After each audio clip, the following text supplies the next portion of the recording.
7h06. Hoje, quinta-feira, dia 21 de maio de 2021. Bom dia. Bom dia a todos, bom dia Álvaro. 2 novos desembargadores tomam posse nessa quinta-feira no Tribunal de Justiça do Amazonas, o Nilza Guert e Abraham Peixoto. A partir de hoje, a Avenida 7 de Setembro terá sentido de circulação alterado por conta da cheia. Governador Wilson Lima abre ano letivo híbrido no interior do Amazonas. 7.000 profissionais da educação já foram vacinados no estado do Amazonas, segundo o site da FVS. Em 15 dias, Igarapé do São Jorge é limpo 3 vezes. Já são mais 100 mil toneladas de lixo retirados somente este mês. Na coluna O Poder, todos os detalhes do depoimento mais esperado da CPI da Covid no Senado, até o momento, o do general Eduardo Pazuello. Você também fica bem informado sobre o trânsito e as ocorrências policiais ao vivo. Este é o Jornal da Cidade de hoje, o seu Jornal das 7.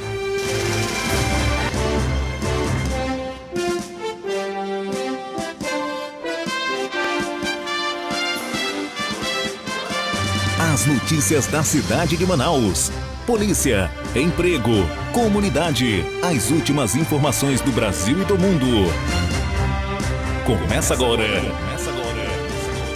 Jornal da Cidade. Muito bem, agora 7h08 em Manaus. Vamos conferir as manchetes dos principais jornais do país. Vamos agora ao estado de São Paulo, trazendo aqui as informações. Salles vira alvo da Polícia Federal em investigação sobre venda ilegal de madeira. A operação realizada ontem foi autorizada pelo ministro do STF, Alexandre de Moraes, e, além do ministro do Meio Ambiente, mira toda a cúpula do IBAMA. Na quarentena, Baú do Poetinha, 11.000 originais de Vinícius de Moraes estão disponíveis ao público em projeto da neta Júlia Moraes. Pazuello blinda Bolsonaro e distorce fatos na CPI. O depoimento de Eduardo Pazuello da Covid foi marcado pela tentativa do ex-ministro de blindar Jair Bolsonaro. Pazuello distorceu fatos sobre a condução da crise sanitária. País acompanha depoimento como um reality, quase um BBB. Essas foram as manchetes do seu jornal Estado de São Paulo de hoje. Agora vamos conferir os destaques do jornal Folha de São Paulo, que traz como manchete principal: Salles é alvo de investigação da PF sobre madeira ilegal. Ministro, que teve endereços revistados, nega ações de favorecimento. Chefe do IBAMA é afastado. E também aqui entre os destaques, na capa do jornal Folha de São Paulo, Eduardo Pazuello mente em CPI e evita comprometer Bolsonaro.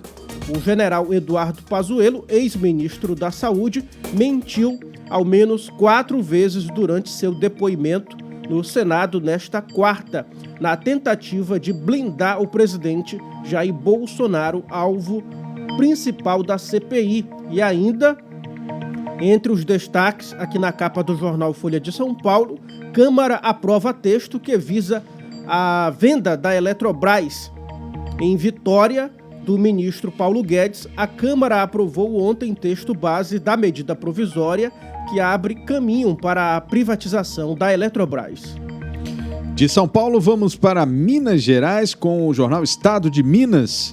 Na mira da Polícia Federal, titular do Meio Ambiente é suspeito de agir em benefício de madeireiras e também de facilitar o contrabando. Missão cumprida, ex-comandante da Saúde, Pazuello blinda Bolsonaro e irrita a CPI ao avaliar sua gestão na pasta. Brasileiro é o que mais sofre na pandemia, em pesquisa feita em 21 países, com 11.000 entrevistados durante o mês de abril, aponta que o brasileiro foram os que mais sentiram os impactos da pandemia no cotidiano. Essas foram as manchetes do jornal Estado de Minas. Agora às 7h11 em Manaus, vamos conferir os destaques do jornal O Globo, que traz como manchete principal: novas versões, Pazuello protege Bolsonaro, nega fatos e se contradiz na CPI da Covid. Ex-ministro passa mal ao depor e sessão será retomada hoje.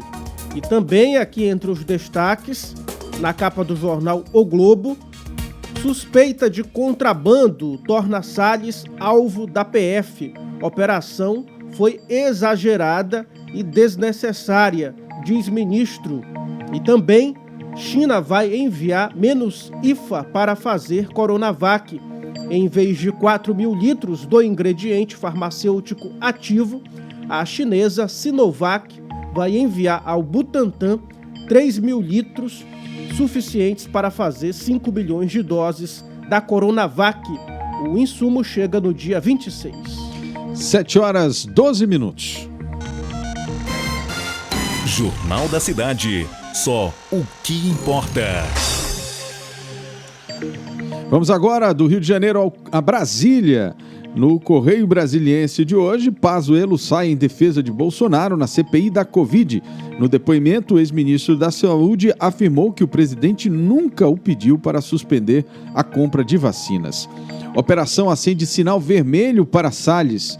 Ministro é acusado pela Polícia Federal de participar de esquema ilegal de exportação de madeira.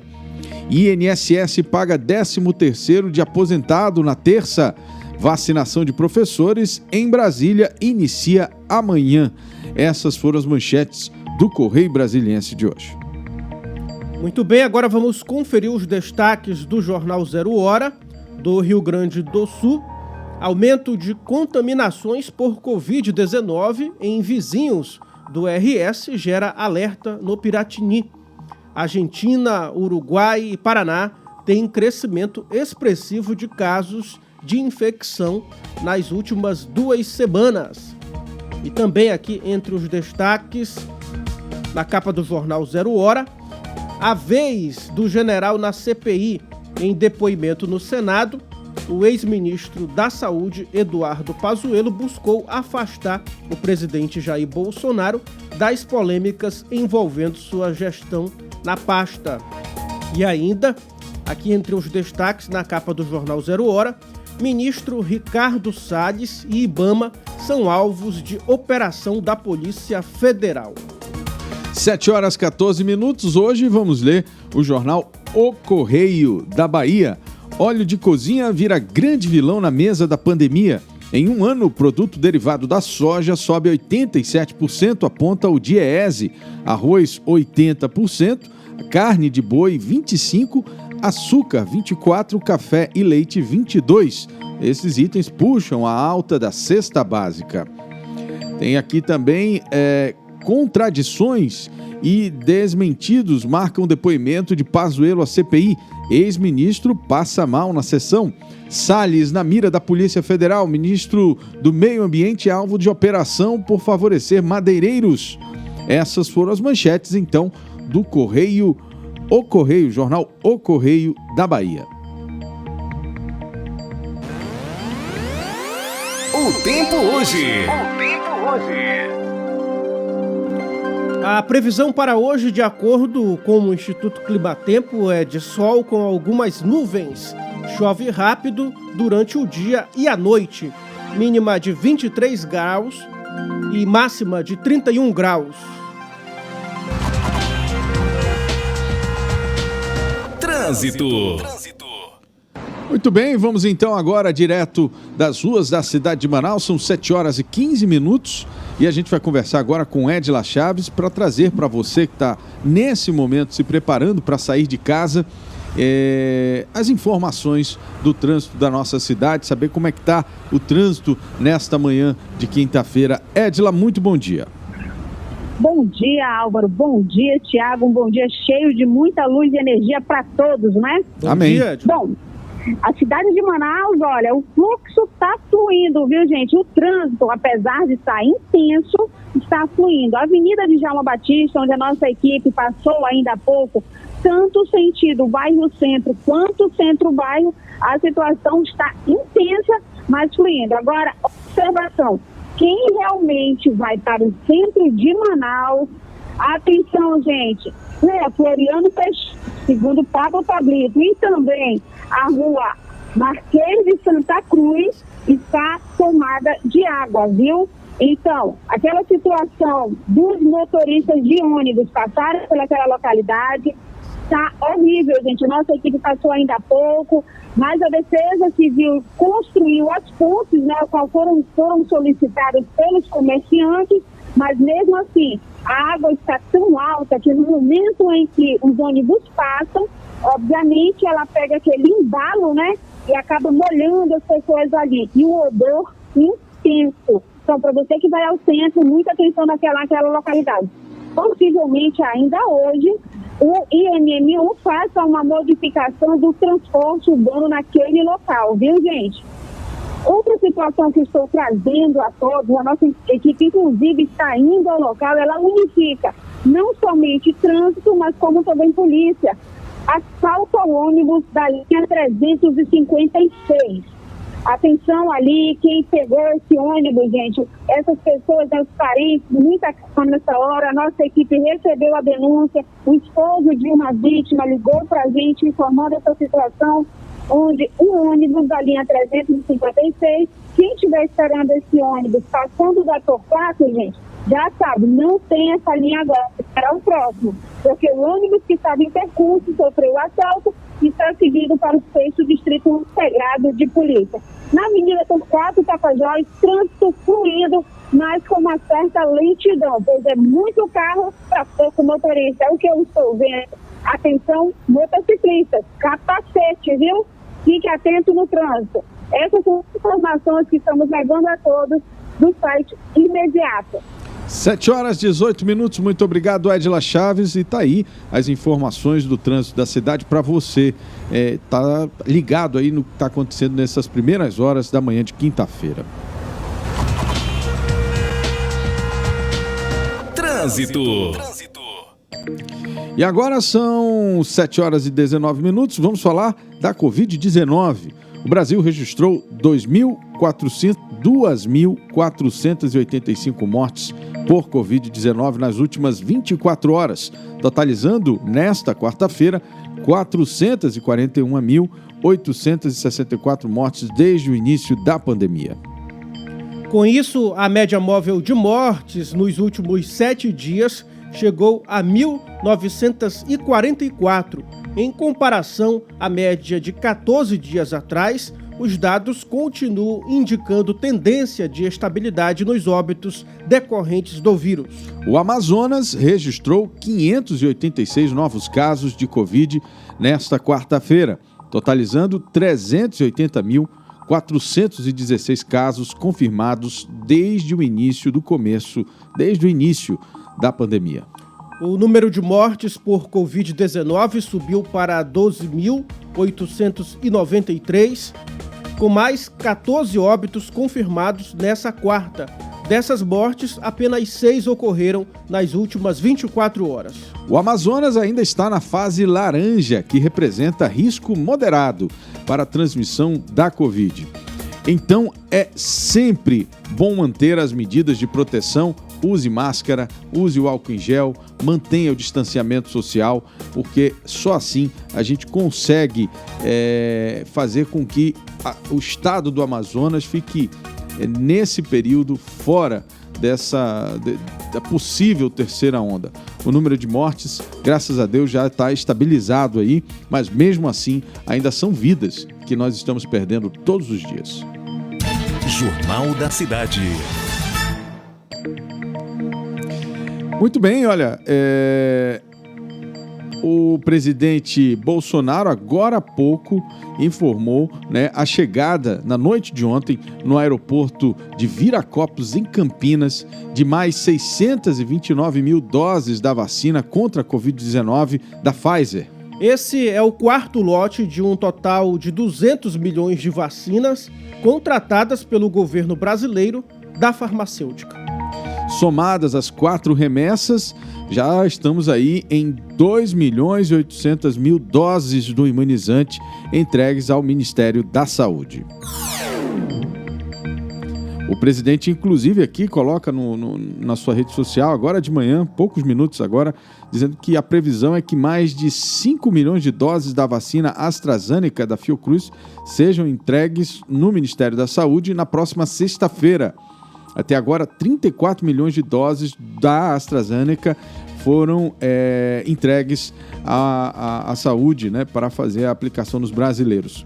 O Brasil, segundo aqui o presidente, é o 4º país do mundo que mais vacina pessoas contra a Covid, ficando atrás apenas de nações que possuem a matéria-prima, aquela IFA, né, que é a principal componente da matéria-prima. Até o momento, segundo o presidente, são mais de 90 milhões de doses distribuídas para todos os estados brasileiros. Balanço da vacinação contra a Covid, vamos lá. Aponta o Brasil, que já tem pouco mais de 19% da população vacinada com a primeira dose do imunizante. Somando a primeira e a segunda doses, já são 60.274.649 doses aplicadas em todo o território brasileiro. Aqui no Amazonas, mais de 680 mil pessoas já tomaram a primeira dose de algum dos imunizantes. Ontem começou a vacinação de profissionais da educação aqui na capital e, de acordo com o site da FBS, mais de 7 mil profissionais desse grupo já tomaram a primeira dose da vacina em todo o estado, graças a Deus. Destacamos aqui que ontem começou a vacinação de profissionais da educação aqui na capital, mas em alguns municípios da região metropolitana, profissionais da educação começaram a ser imunizados na segunda-feira. Por conta disso, o governador Wilson Lima deu início ontem ao ano letivo híbrido no município de Careiro Castanho. Estudantes de todos os níveis e modalidades de ensino nos 61 municípios do interior que já estavam acompanhando as aulas pelo programa Aula em Casa retornam às atividades presenciais. Lembrando que, inicialmente, as aulas retornam somente no interior. Para o retorno, as turmas serão divididas em 2 grupos que vão frequentar a escola em dias alternados, como aconteceu no ano passado. Explicando melhor, quando um grupo estiver na escola, o outro deverá estar em casa acompanhando as transmissões. É um dia sim, um dia não, né? Um dia sim, um dia não. O garoto vai para a escola. A partir de hoje, a primeira feira flutuante do Brasil começa a funcionar aqui em Manaus. A balsa abriga 221 permissionários dos setores de peixe e carnes atingido pela cheia do Rio Negro.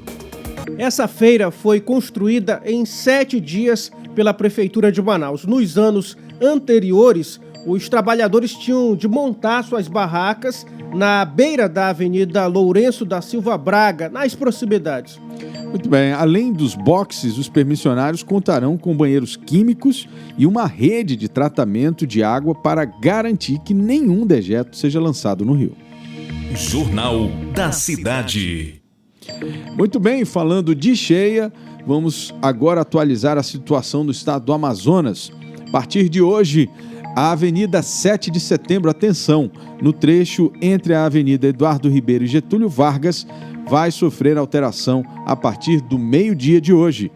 Com a mudança, os veículos que trafegam pela rua Governador Vitório deverão dobrar à esquerda no cruzamento com a Avenida 7 de Setembro, seguir até o cruzamento com a Avenida Eduardo Ribeiro, onde serão desviados para a Avenida 7 de Setembro, no sentido inverso de fluxo, até a Avenida Getúlio Vargas, onde poderão seguir em frente ou virar à esquerda e seguir o itinerário normalmente. As linhas de ônibus, por enquanto, vão seguir o itinerário normal, sem precisar seguir o esquema de desvio montado pelo IMMU na Avenida 7 de Setembro.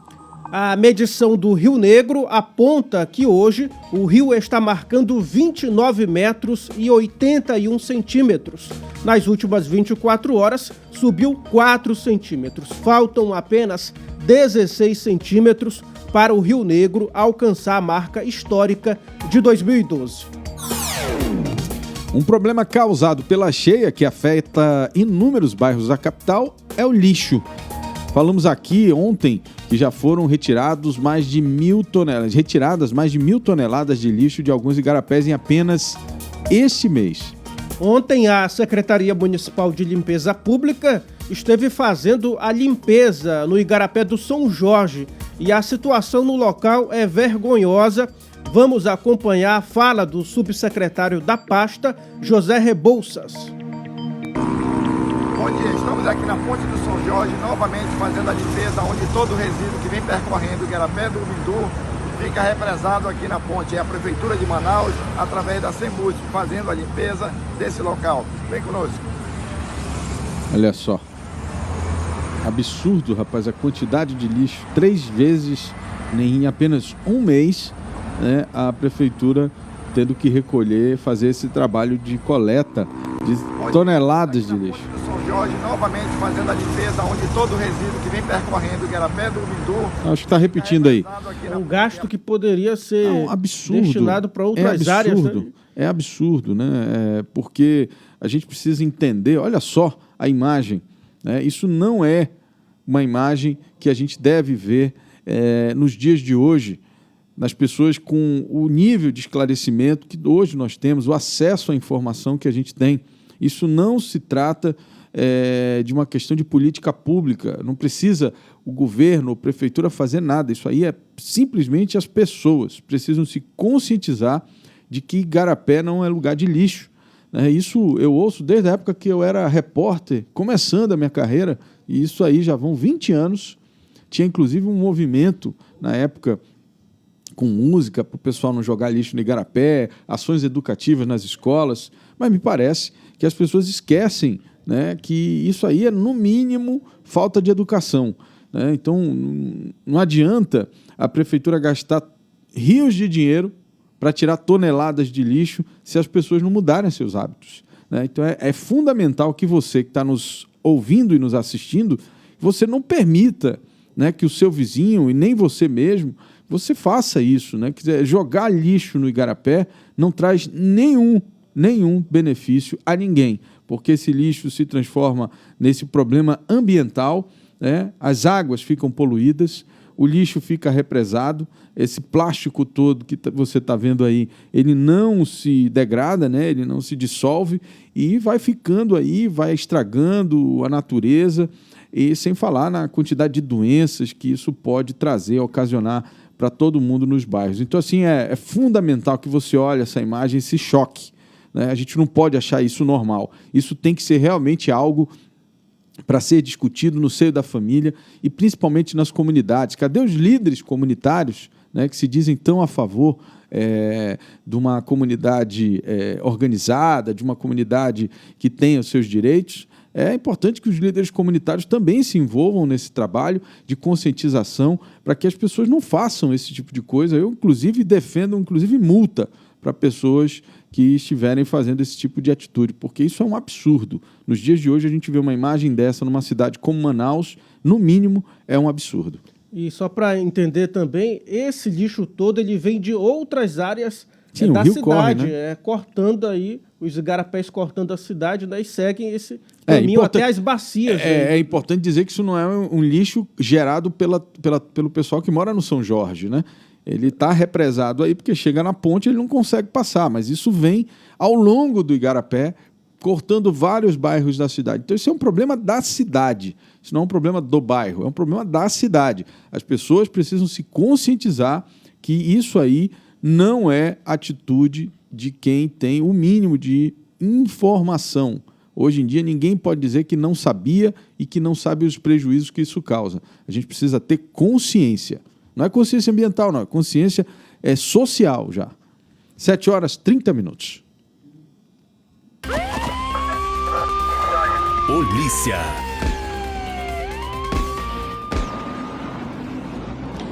Vamos então voltar agora com Edila Chaves, agora trazendo as informações da noite e madrugada dos casos de polícia que aconteceram aí nas últimas 24 horas. Edila Chaves, bom dia. Você falou inclusive agora de um assalto a um ônibus agora cedo, é isso?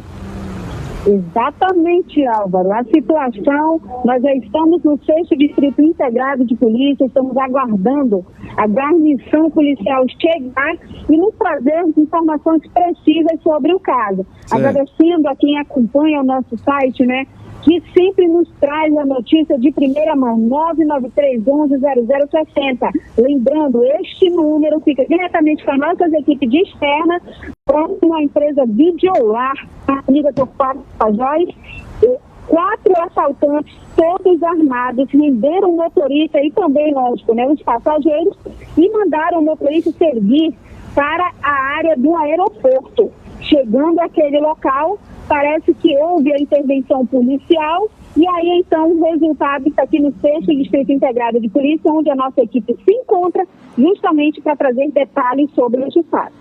Agora, sobre a situação, noite madrugada, eita Lelê, tá que tá, aí o Zé Gotinha que tá preparado, né? Bom, nós tivemos um caso durante ainda a manhã de ontem, onde o empresário Augusto Simões Pinto, de apenas 57 anos, ao chegar no bairro Cachoeirinha, ele que estaria levando a sua filha para ir em uma unidade bancária, acabou sendo alvo de umas pessoas que possivelmente, segundo o delegado Fábio Silva, plantonista do Exército, possivelmente a linha de investigação seria extremamente execução. Pois o seu Augusto, ele, segundo a família, ele já estaria sofrendo ameaças, mas então não sabe por quê. Tenta que Augusto está no carro, pegando uma motocicleta vermelha com 2 pessoas, acabaram abordando, deram um tiro na direção do braço. Seu Augusto, ao tentar empreender fuga, acabou indo para a principal no bairro Cachoeirinha. O semáforo estava fechado quando ele tentou abordar um carro pedindo ajuda. Foi o momento que saiu e ali acabou sendo alcançado pelos algozes, onde dispararam contra ele. Inclusive, um dos tiros em região da nuca. Segundo o relato de quem ali estava, um dos homens estariam vestidos como se fosse mototaxista, inclusive ainda de capacete. Lembrando, né, Álvaro, isso é uma das formas que esses criminosos utilizam para esconder seus rostos e passar desapercebido pela população, é o uso do capacete, né? É isso mesmo. Essa é uma forma que eles utilizam, mas para a polícia não tem essa não, viu? Pode usar até barra de ferro na cabeça, mas será identificado. É isso mesmo. Outro caso que trazemos aí a todos é, abre aspas, justiceiro entra em ação. Segundo as informações, o caso teria ocorrido no bairro Parque 10 de Novembro, onde um homem supostamente conhecido como Pedro, morador da comunidade de Jacarezinho, de apenas 20 anos, teria atuado na situação de assalto. Ele queria entrar na faculdade, né, da penitenciária, mas aí não teve tempo, acabou tendo sua vida ceifada. Ele acabou sendo alvo do justiceiro. A informação que se tem é que o vulgo Pedro estaria cometendo assalto no bairro Parque 10 de Novembro, no momento que o justiceiro passou e disse, opa, ali, e foi lá e matou. Detalhe, né? Manaus está cheia de justiceiros. Nós temos até o Homem-Aranha atuando ali na Avenida 7 de Setembro, dando trabalhotas. E, enfim, essas são as ocorrências que nós temos de polícia dia, noite e madrugada. Obrigado, Edila Chaves. Você acompanhou aí o resumo dos principais casos de polícia e agora esse assalto a ônibus no início da manhã, o pessoal indo para o trabalho, já vítima de assalto. Esse é um problema que a gente precisa resolver, inclusive com as empresas de ônibus, né? Elas também têm muito a ver com essa situação aí. 7h36. Polícia. O Supremo Tribunal Federal começou a julgar nessa quarta-feira se a negociação prévia entre empresas e sindicatos é obrigatória nos casos de demissões em massa. Os ministros julgam o recurso da Embraer, contestando decisão da Justiça do Trabalho a favor de negociações. Até o momento, a votação está em 3 votos favoráveis a 1, para que a dispensa em massa de trabalhadores não necessite de negociação coletiva. Após os primeiros votos, a sessão foi suspensa e será retomada hoje. Os ministros julgam o recurso da Embraer contra a decisão do Tribunal Superior do Trabalho, que confirmou a obrigatoriedade da negociação coletiva nesses casos. Em 2009, cerca de 4.000 trabalhadores foram demitidos pela empresa. Jornal da Cidade. Opoder.com, com Bruno Mazieri. Foi adiada para hoje, às 9 horas, a continuação do depoimento do ex-ministro da Saúde, Eduardo Pazuello, à Comissão Parlamentar de Inquérito da Pandemia no Senado Federal. Pazuello teria tido um mal-estar e foi atendido pelo senador Otto Alencar, que é médico. Bruno Mazieri já está na linha para falar conosco sobre esse assunto. Não é isso mesmo, Álvaro? Muita confusão, não é isso, Bruno? Bom dia, Álvaro. Bom dia, Tiago. Ontem foi um dia de bastante confusão, né? Se a gente achava que semana passada já tinha tido bastante confusão, essa semana também não foi muito diferente. E principalmente porque ontem era uma das participações mais aguardadas, né, dessa CPI da pandemia, que era a do ex-ministro da Saúde, Eduardo Pazuello. Como o Tiago falou, logo no finalzinho assim, da tarde, a sessão foi suspensa porque, segundo o senador Otto Alencar, o ex-ministro teria tido um mal-estar, tinha passado mal, teria tido, na verdade, uma síndrome vagal e estava muito pálido. O que como é isso? Otto Alencar, na verdade, ele teve uma queda de pressão e como ele estava sob muito estresse e sob muitas perguntas, ele teria passado mal por conta disso. Porém, o ministro, logo que estava saindo do Senado, disse que não ocorreu nada, que não houve nada disso e que estava tudo bem, estava tudo normal e que voltaria nesta quinta-feira para continuar aí participando da reunião da CPI da pandemia. Então, na verdade, ele defende que, na verdade, não passou mal, só o adiantado da hora, né, pelo que eu li. Isso, foi só adiantado da hora, já era mais de 18 horas lá em Brasília, quando ele saiu, quase 19 horas, então ele disse que por conta do horário, a sessão tinha sido encerrada e não porque ele havia passado mal, como disse o senador Otto Alencar. Agora, do depoimento mesmo, Bruno, o que a gente pode destacar, assim, que a gente conseguiu observar ontem no depoimento do Pazuello? Eu acho que uma coisa muito importante de se falar, Álvaro, é que o ex-ministro salientou que a tese de imunidade de rebanho, que inclusive foi aí denunciada, né, pelo vice-governador do estado, Carlos Almeida, não procede, que nunca houve uma determinação por parte do presidente da República sobre isso e que também, obviamente, consequentemente, né, o governador do estado, Wilson Lima, também não tem nada a ver com essa questão. Isso é um assunto que está sempre muito em voga, porque fica todo mundo se perguntando se de fato isso teria ocorrido. Então, ontem o ministro, dentro do interrogatório, salientou que essa denúncia não tem nenhuma, não existe nenhuma tese relacionada a isso, como havia dito o vice-governador do estado, Carlos Almeida. Então, inclusive, o governador do estado, Wilson Lima, rebateu umas críticas feitas pela senadora Elisiane Gama, que é do Maranhão, a respeito desse assunto. Ele diz que a senadora, segundo ele, ela teria dito que ele teria defendido a imunidade de rebanho, o que não é uma verdade. De acordo com o governador, ele sempre se baseou nas ações da ciência e nas orientações dos especialistas em saúde. E que sempre tomou medidas, inclusive, impopulares, como o fechamento de atividades econômicas para reservar vidas. E a gente viu isso muito no final do ano, né, Álvaro? Muito. Inclusive, tivemos movimentos, inclusive de apoiadores do Bolsonaro aqui no estado do Amazonas, não sei se você lembra, Bruno, lá em dezembro, né, eles foram às ruas dizer que o governador estava querendo acabar com os empregos e tudo mais. Então, como é que agora o governador está sendo acusado de ser defensor da imunidade de rebanho?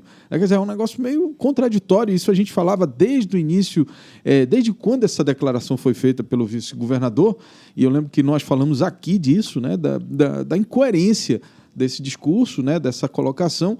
Primeiro porque falar que existia um laboratório a céu aberto no estado do Amazonas, que era comandado pelo governador, presidente, etc. e tal, né, você precisa, além de ser uma acusação muito grave, você precisa apresentar provas.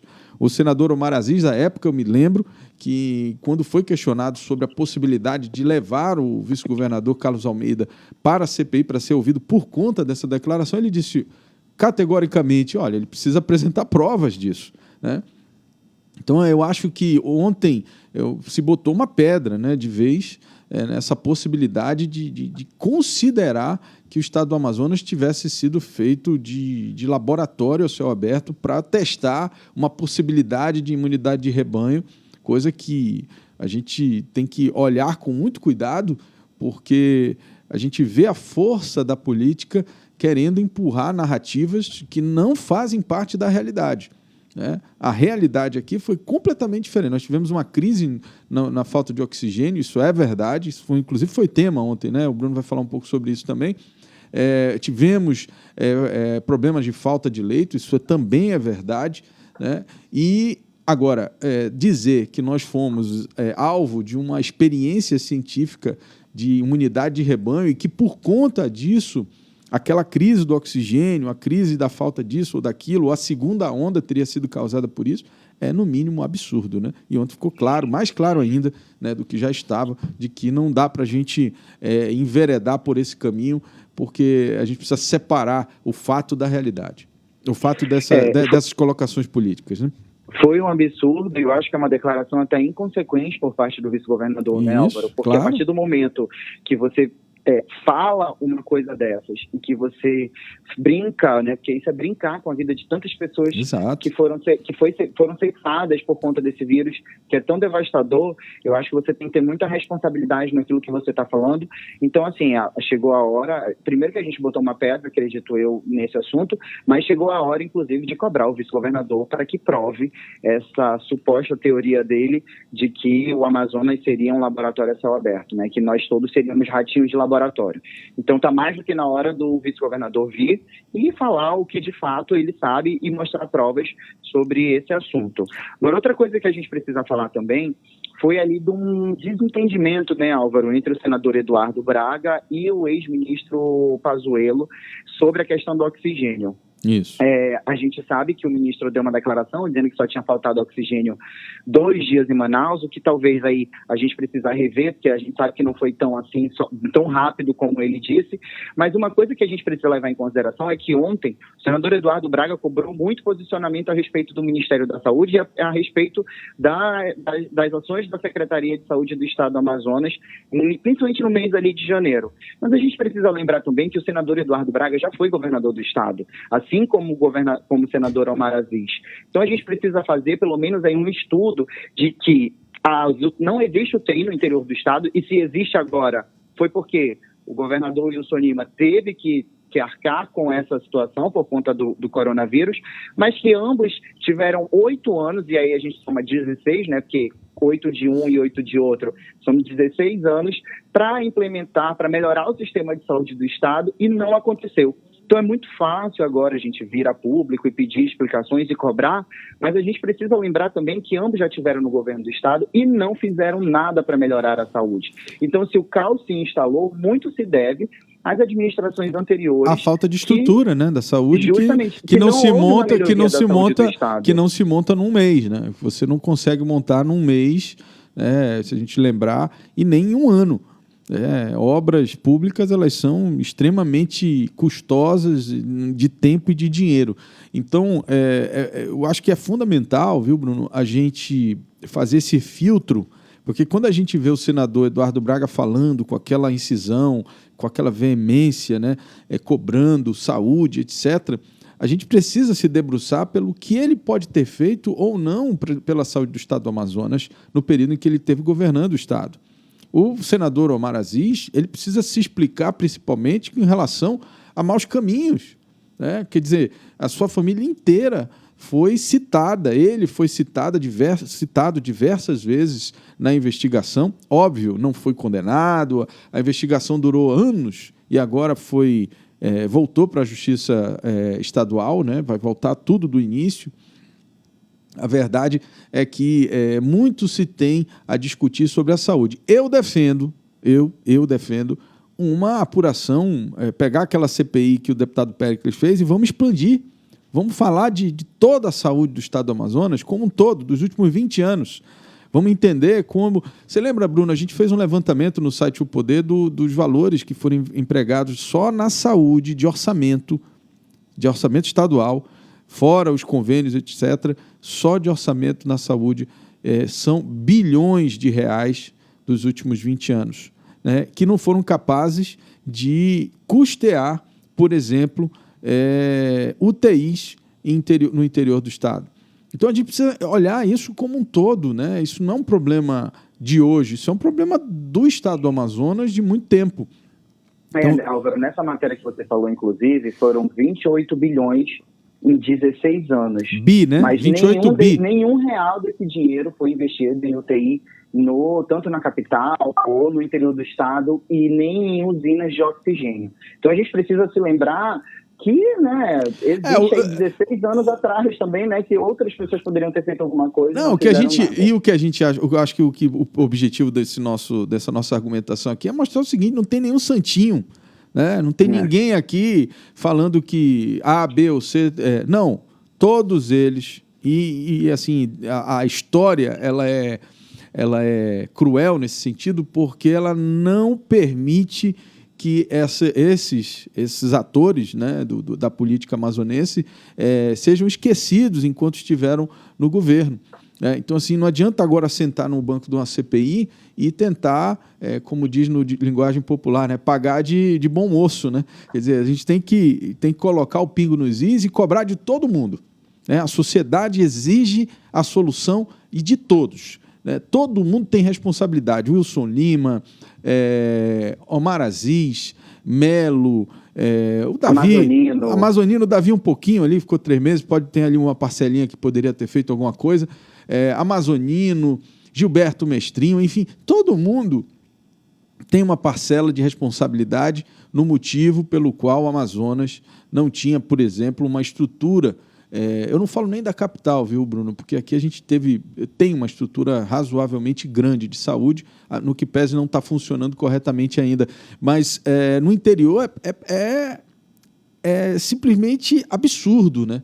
A situação da saúde no interior, assim, da falta de estrutura, você entender que não tem UTIs, entender que as pessoas não têm hospitais polos assim, estruturados para receber as pessoas. Naquela corrida da Covid, o pessoal tendo que fretar avião para vir para Manaus, podendo ir para um município maior próximo, né, gastando menos tempo, menos recurso público, enfim, tudo isso nos faz refletir sobre a responsabilidade desses políticos em relação à sociedade, em relação àquilo que eles tiveram na mão para fazer, pelo menos para avançar, e não fizeram. E agora não dá para querer pagar de bom moço aqui para todo mundo, porque ninguém é besta. A gente tem acesso à história, a gente sabe o que aconteceu ao longo dos últimos 20 anos.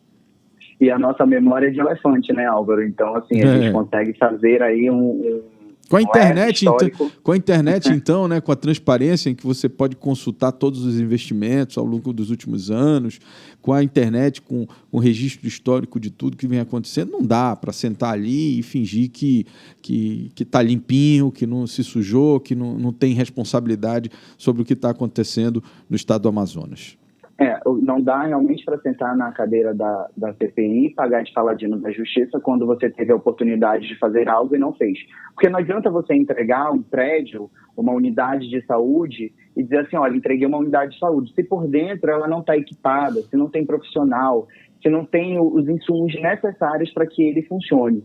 Então, assim, eu acho que a partir de agora, os próximos governantes, espero eu, né, que vão ter em mente que a saúde precisa sim de um reforço. Eu acho que a saúde do estado estava bastante prejudicada e agora eu acho que com essas UTIs todas que tiveram montadas no braço, né, porque, enfim, as pessoas precisavam ser salvas, que agora a saúde do estado tem aí uma melhora significativa e que o atendimento da população possa vir a melhorar com todo o direito que se paga impostos, então todo mundo precisa ser atendido com o mínimo de dignidade possível. E eu acho que, só para concluir, dizer que a sociedade também precisa, nesse episódio da pandemia, nessa, digamos assim, exposição da situação da saúde para todo mundo, que foi todo o mundo inteiro acompanhou a situação no Amazonas, essa exposição que a gente teve, para que as pessoas de bem, que acompanham, que sabem fazer cálculo, sabem somar, que tenham um pouco de tempo, de condição para se debruçar sobre essas coisas,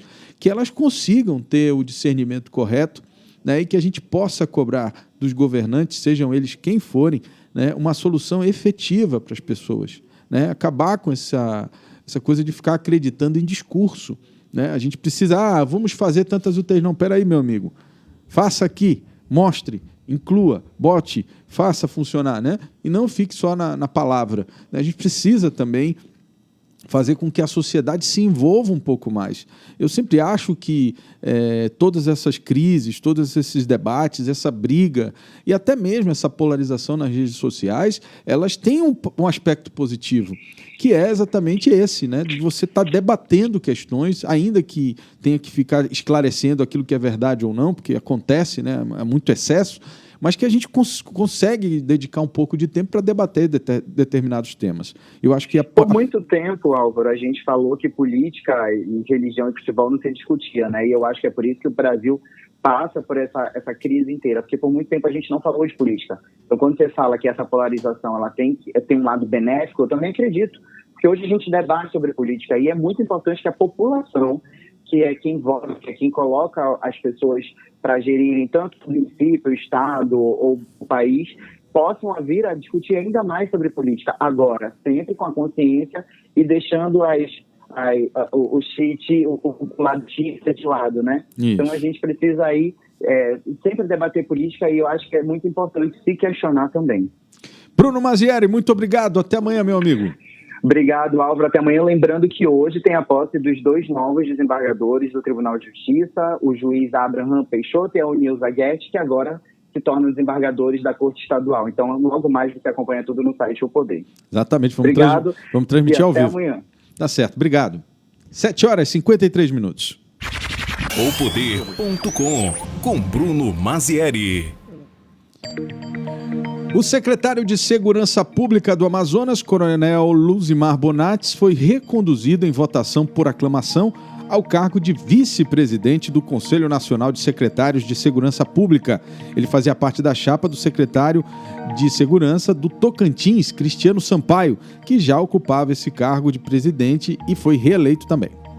A Associação de Secretários de Segurança Pública tem um presidente nacional e vice-presidentes regionais. Bonates foi eleito vice-presidente da região norte.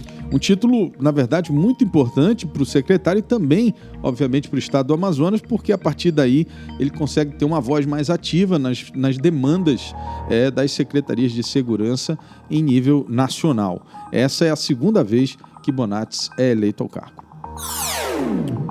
O juiz Abraham Peixoto e a juíza Onilza Guedes serão empossados hoje às 10 horas como novos desembargadores do Tribunal de Justiça do Amazonas. A solenidade, que será conduzida pelo presidente da corte, desembargador Domingos Chalub, vai ocorrer por videoconferência em atenção às medidas de prevenção à Covid-19.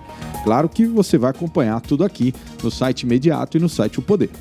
Os 2 magistrados foram escolhidos em eleição realizada na sessão do Pleno do Tribunal no último dia 11 de maio e vão compor o colegiado em vagas abertas pelo falecimento do desembargador Aristóteles Turi e pela aposentadoria do desembargador Sabino Marques em março. 7h55. Jornal da Cidade. Vamos falar de economia. Saiba agora os valores dos produtos da cesta básica aqui na capital, de acordo com o site Busca Preço da Cefaz. Nas ofertas de hoje vamos falar sobre o preço do arroz. O menor preço do quilo desse produto é de R$ 3,50 em um supermercado na zona norte da cidade. O valor máximo do mesmo produto e da mesma marca é R$ 4,90 em um supermercado na zona norte de Manaus. Para saber mais, é só acessar o site Busca Preço da Cefaz. Esses preços todos são de supermercados que usam a nota fiscal amazonense. Olha, para quem está a fim de acreditar na sorte, no fim de semana, ninguém acertou as 6 dezenas da Mega Sena, concurso realizado na noite de ontem. Agora, o prêmio vai para 48 milhões. Tá ficando interessante, né? Você pode apostar até sábado, quando vai ser feito o sorteio do prêmio milionário. A probabilidade de vencer em cada concurso varia, obviamente, de acordo com o número de dezenas que você joga. Por exemplo, para apostas simples, é de 1 em 50 milhões. Mas vale a pena, né? Vale a pena. 7h57. Momento do Esporte, com Carlos Eduardo Souza. Carlito Teves, do Amazonas, muito bom dia, meu amigo. Bom dia, Álvaro. Tudo bem, Álvaro? Tudo tranquilo? Tudo bem. Passando aqui para você nos atualizar dessa paixão nacional que é o futebol. Pois é, né? Libertadores essa semana não foi nada boa para os brasileiros não, viu, Álvaro? Com exceção aí do Atlético Mineiro, que venceu, né, o jogo contra o Cerro Porteño fora de casa, nós tivemos São Paulo, Palmeiras, o Santos, todos derrotados na quarta-feira, e ontem o empate do Flamengo em casa, né? Empatou, apesar de que conseguiu a classificação, assim como o São Paulo ontem conseguiu a classificação sem jogar, né? São Paulo não precisou nem jogar porque o Rentistas perdeu fora de casa do Sport Cristal, e com isso o São Paulo acabou classificando. São Paulo, Palmeiras, Atlético Mineiro, Flamengo, todos eles classificados, brigando ainda para classificar, o Internacional de Porto Alegre, o Fluminense e também a equipe do Santos. Agora, o fato mais interessante dessa Libertadores, eu acredito que em toda a Libertadores, aconteceu ontem lá na Argentina, né? O River Plate enfrentando o Santa Fé da Colômbia, e o River Plate com 27 jogadores no elenco com Covid-19. E com isso não puderam atuar. E o River só tinha 11 jogadores para colocar em campo e não tinha nenhum goleiro. Se alguém se machucasse... A Conmebol não permitiu a inscrição de um novo goleiro, e o River jogou com o Enzo Pérez, que é médio volante, como goleiro. Fez grandes defesas e mesmo assim o River ganhou de 2-1 do Santa Fé. Nossa Senhora. Isso aqui é time, né? Futebol, né? Isso aqui é time, né, meu amigo? Pelo menos o River ganhou uma opção aí no gol também, né? É verdade. Já tem mais um goleiro, né? Então essa é a situação da Copa Libertadores da América, e hoje tem a primeira decisiva do Campeonato Paulista, né? Primeira da decisão, lá no Allianz Parque, o Palmeiras recebe o São Paulo. As duas equipes que foram derrotadas aí no meio de semana jogaram com seus respectivos times reserva para preservar o elenco para essa decisão de hoje lá em São Paulo. Hoje e domingo será a decisão do Campeonato Paulista, né? E em termos locais, né, nós temos aí no sábado a grande final do Campeonato Amazonense. Caiu a ligação. Muito bem, final do Campeonato Amazonense. Carlitos volta amanhã ou na segunda-feira, já trazendo o resultado aí das rodadas e também da final do Barezão 2021. São 7h59. Momento do Esporte, com Carlos Eduardo Souza. Jornal da Cidade. Muito bem, 8h em ponto. Não deixe de acompanhar a programação do site Imediato. Hoje, às 11h, tem o programa Imediato e o Povo, e você tem ali um resumo dos principais casos e denúncias também da comunidade. Às 4h, você acompanha o programa policial da internet com Eudógio Gonçalves, o Manaus 190.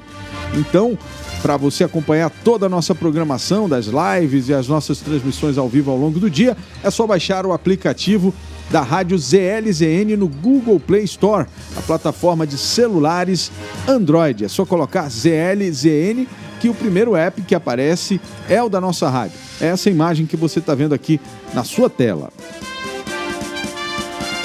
Você acabou de conferir o Jornal da Cidade, o seu noticiário das 7 da manhã, de segunda a sexta, aqui mesmo pelo site imediato. Esta edição teve a apresentação de Álvaro Corado e Tiago Gonçalves. Transmissão e operação de áudio de John Andrew, produção e edição de Jonathan Souza, apoio técnico de Marcos Silva e Pablo Medeiros. Todo este conteúdo é produzido pela equipe da Rede Norte Digital. Muito obrigado pela sua audiência. Um excelente dia, uma excelente quinta-feira e a gente se encontra aqui amanhã, exatamente às 7 horas. Até lá. Até amanhã.